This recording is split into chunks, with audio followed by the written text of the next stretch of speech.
Assalamu alaikum class. Today our topic of discussion is the sense of the smell or the olfactory sense. Okay, basically an animal or human can sense any odor with the help of their nose, because their nose has a specific kind of olfactory mucous membrane.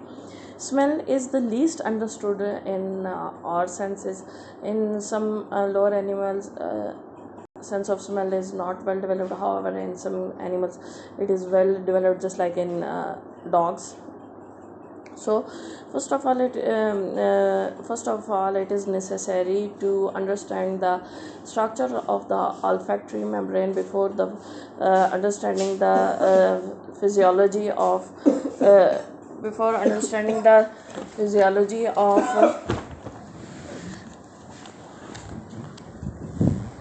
olfactory membrane.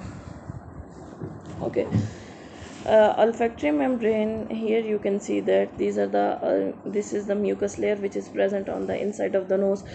And these olfactory cilia, which are the extensions of the olfactory cell, they are embedded in the mucus layer. Okay, now these olfactory cells are present in connection with this tentacular cell, and they are continuous with the glomerulus cell, and then they are continuous with the mitral cells, and then olfactory tracts are connected with the glomerulus. These olfactory tracts are actually the bipolar neurons. Here you can see and they are sending the message to the central nervous system. Area of nasal cavity, in the roof of the nasal cavity for the receptor cells is approximately 5 centimeter per square. 10 to 20 million of receptor cells are present. Each olfactory receptor is a neuron. Olfactory mucous membrane is a place in the body where NS is closest to the external world. Composition of the olfactory epithelium. Olfactory epithelium actually consists of the neurons, which has a thick dendrite and expanded and called the olfactory rod. From the rod, cilia project to the mucous surface. Each receptor neuron has 10 to 20 cilia. Axons of the olfactory receptor neuron pierce cribriform plate of the ethmoid bone and enter the olfactory bulbs. Basically, when you smell any odor, first of all, odor is dissolved in the mucus layer present inside your nose, and then this signal is transmitted to the neurons of the nose. Mucus producing glands. Olfactory mucous membrane is constantly covered by the mucus. It is produced by the Bowman gland placed just under the basal lamina of the membrane. Bowman gland is responsible for the production of the mucus. Olfactory bulbs. Axons of receptor contact the primary dendrites of the mitral cells and the tufted cells, uh, forming complex globular synapse called the olfactory glomeruli. Periglomerular cells are inhibitory neurons connecting to one another.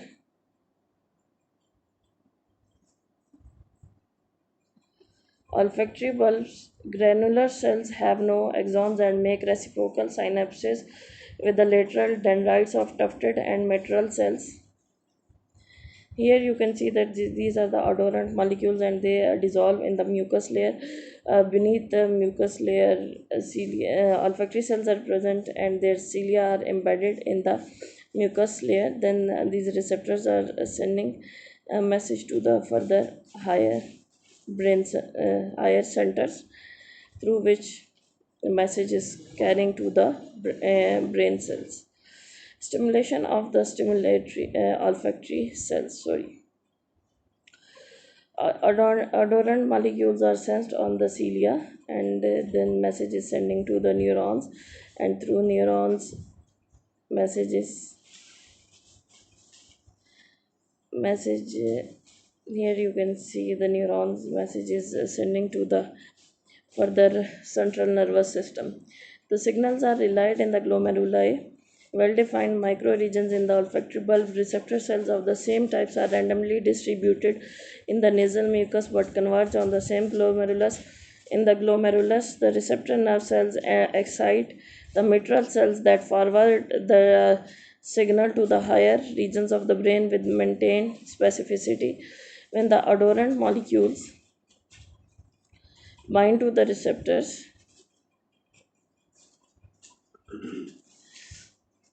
when the odorant molecules bind to the receptors, the olfactory receptor cells are activated and send electric signal to the brain. The odorant molecules are excited on the olfactory membrane, which occupy a small area in the upper part of the nasal epithelium to detect the odorant molecules. Okay, how these olfactory cells are stimulated? These olfactory cells are actually stimulated because G protein is associated with the these receptor cells. This will be clear in this diagram. Here you can see that odorant molecule comes and it binds with the receptor molecule. Some part of receptor is present outside the plasma membrane and some part is present inside the plasma membrane. This odorant molecule is here shown in the red color, and these receptor cells or G proteins, these are attached with the membrane of the cilia, which are embedded in the mucus of the nasal epithelium. When the odorant molecule get binds with this protein, here a complex of protein is attached, which is known as the G protein, and G protein has three subunits: alpha, beta, and gamma.